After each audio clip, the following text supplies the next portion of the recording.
out of the line. I can make it. I'm sorry.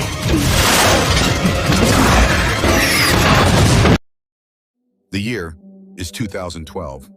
The U.S. economy collapses. Unemployment skyrockets. Crime rises with it. And prisons reach their breaking point. Private corporations take control, turning prisons into profitable businesses. They created something new, the death race. Meanwhile, Jensen Ames, a blue-collar steelworker, is trying to survive in a collapsing world. But even that comes to an end. The plant shuts down. Everyone is laid off. Jensen returns home to his wife and daughter. He tells her the bad news, but she stays optimistic and tells him they're gonna be just fine. For one night, things seem normal, until Jensen hears something downstairs. He heads down to investigate, thinking it's nothing. But when he comes into the kitchen, his world is destroyed. His wife is lying dead on the floor. Before he can react, he's hit with pepper spray, and the last thing Jensen sees is a masked intruder escaping.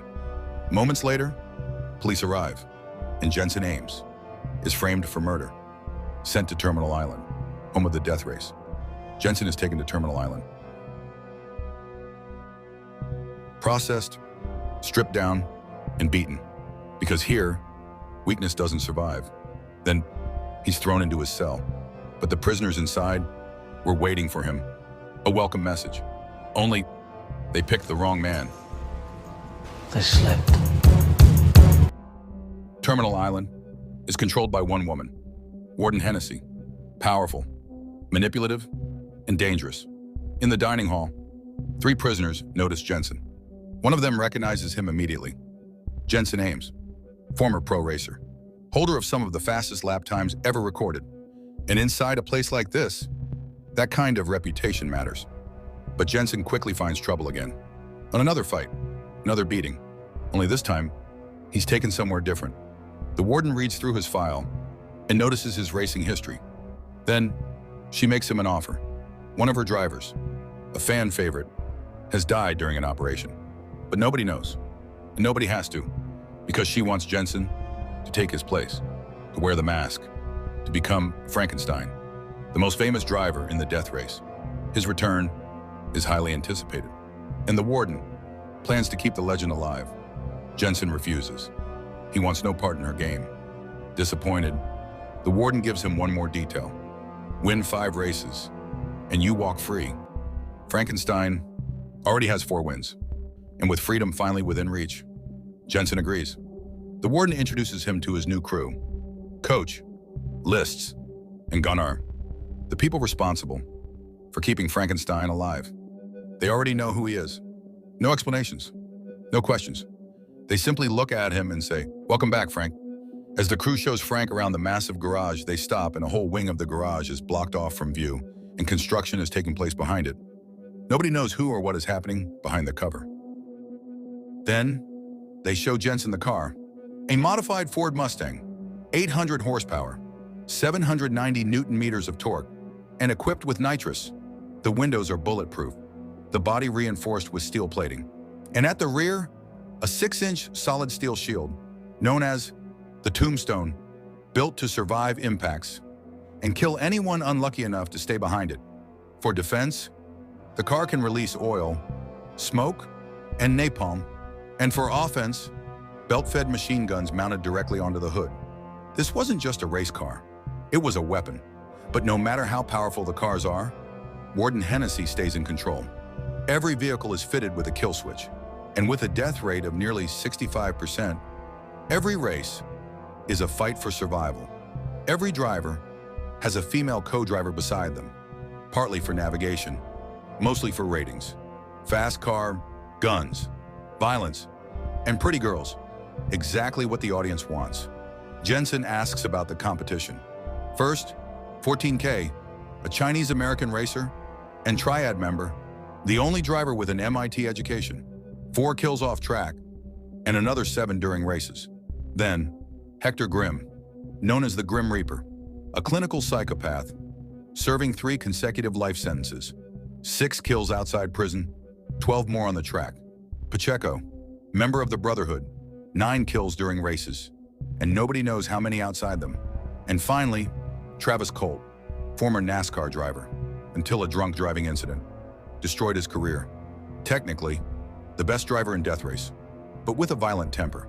Then, Machine Gun Joe arrives, alongside his crew. He asks about Frankenstein and his hospitalization, wondering who the new face is.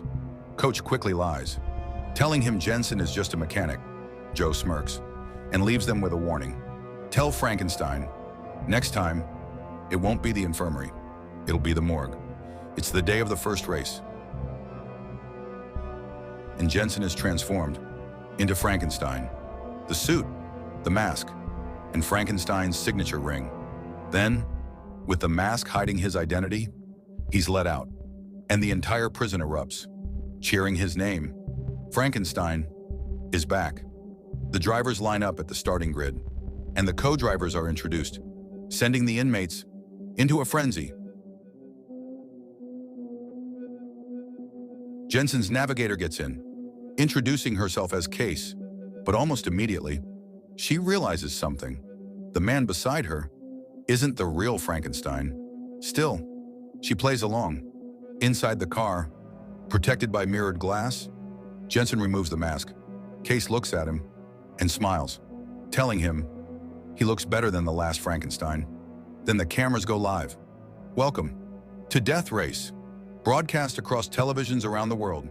3 days of racing and carnage, available to stream for a price. And with Frankenstein returning, the ratings explode. 13 million viewers. Coach speaks to them through the radio. 3 laps. No weapons until lap 2. So getting ahead early means everything. Because once the weapons activate, it becomes first come, first served. The lights go out, and the death race begins. Frankenstein and Pacheco immediately battle for the lead, but Pacheco slams into him.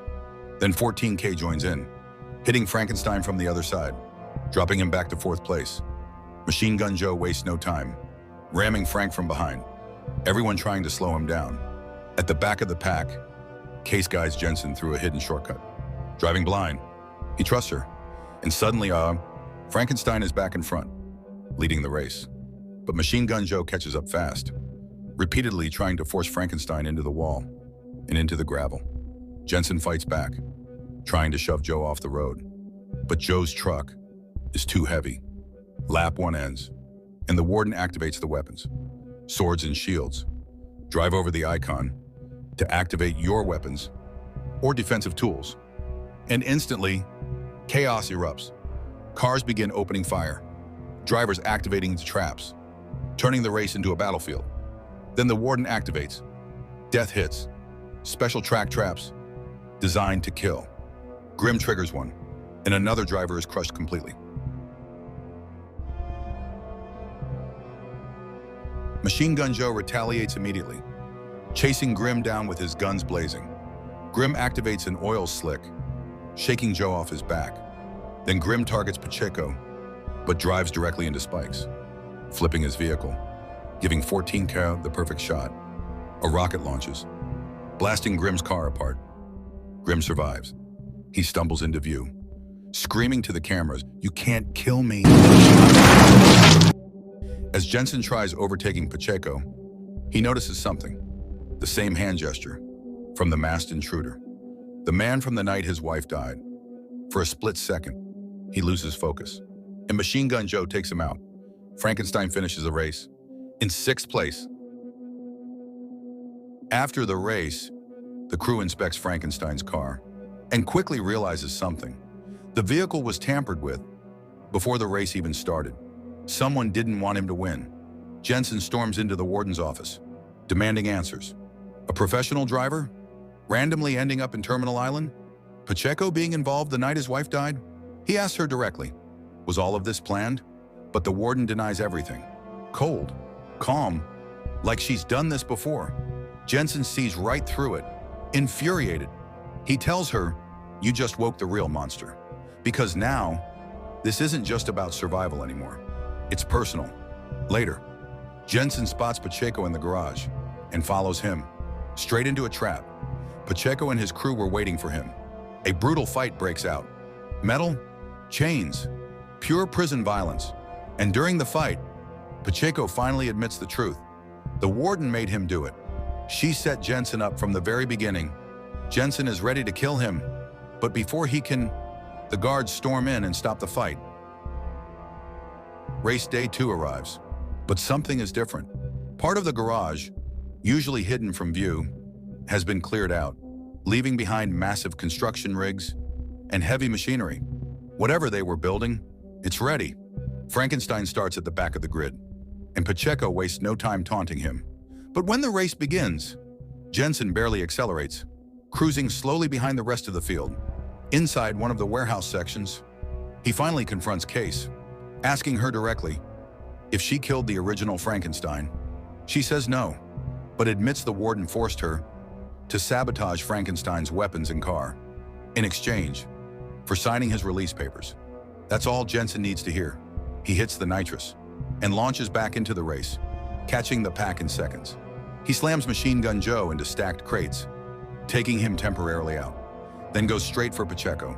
The two exchange gunfire, fighting aggressively for position. Jensen grabs a defense node and activates smoke. Pacheco loses control and crashes, but Jensen doesn't keep racing. He stops, lets the field pass, then reverses back to the wreck. He slowly puts the Frankenstein mask back on and kills Pacheco, then looks directly into the camera, straight at Warden Hennessy. With the race spiraling out of control, the warden makes a call. Release the Dreadnought. A gigantic armored truck enters the race. The project hidden inside the blocked-off garage, covered in armor, missiles, machine guns, and spiked wheels. The Dreadnought starts tearing through the racers, destroying cars one after another. Now, the drivers aren't racing to win, they're racing to survive. The truck bursts through a warehouse, directly in front of the drivers. Its massive wheels shred 14K's car before it's dragging home. Fuck me. Jensen makes a choice. He contacts Machine Gun Joe, asking him, for once, to work together. The Dreadnought pounds both vehicles relentlessly. Bullets, missiles, metal flying everywhere. Joe shields Frankenstein with his armored truck, while Jensen floors it, straight toward a death node. The trap activates, and the Dreadnought is destroyed instantly. The prison erupts. Inmates, pit crews, everyone cheering together, except the warden. She's furious. After the race, Machine Gun Joe visits Frankenstein's garage and tells Jensen he knows the truth. He knows he isn't the real Frankenstein. The third and final race day arrives. Before the race, the warden secretly orders one of her guards to plant a bomb underneath Frankenstein's car, just in case. While she gives a speech to the inmates, the trap is set. But Coach has discovered something, a possibility, a way out. Jensen heads over to Machine Gun Joe's garage. Joe tells him he's winning this race. He wants his freedom. But Jensen replies, maybe Joe and Frankenstein should finally have a talk. And judging by the rockets mounted to Joe's truck, he came prepared for war. Before the race, Hennessy visits Jensen one last time. She hands him release papers, already signed. All he has to do is win. The lights go out, and the final race begins. Frankenstein takes the early lead, heading straight for an offense node. But suddenly, the guards deactivate it, then reactivate it for Joe instead. This race is completely rigged. Joe opens fire immediately, and Jensen barely avoids taking heavy damage. Even defensive nodes are shut down. Whenever Frankenstein gets close, Joe slowly hunts him down, piece by piece. Jensen releases the tombstone shield, but Joe dodges it. Now, their fuel tank is exposed. Watching from control, the warden orders the bomb to be armed. Then Joe suddenly fires 2 rockets. Not at Frankenstein, at the wall beside them. The explosion tears open an exit, leading straight toward the bridge, straight toward freedom. Frankenstein and Joe drive through together, their armored vehicles charging toward the outside world. The warden panics, ordering every camera shut down. Then, she activates the bomb, but nothing happens. Coach disabled it. Helicopters launch. Security vehicles flood the bridge. Case drops a fuel bomb behind them, creating a massive fiery blockade. The prison vehicles smash straight into it. Joe's navigator is shot during the escape, and the helicopters close in, so Joe and Frankenstein split up. Jensen jumps from the car, escaping on foot. The helicopters continue chasing the vehicle, eventually surrounding it. Someone slowly crawls out, at gunpoint, but it isn't Jensen. Meanwhile, the two escape aboard a nearby train. Finally free. Before leaving, Jensen returns for one thing, his daughter. Back at Terminal Island, the warden receives an anonymous gift, a reward for the record-breaking ratings. But when she opens it, inside is the bomb. 6 months later, Jensen and Joe run a garage together, living honest lives. Then, a muscle car pulls up, and stepping out is Case. And as the three of them stand there together, they beat the system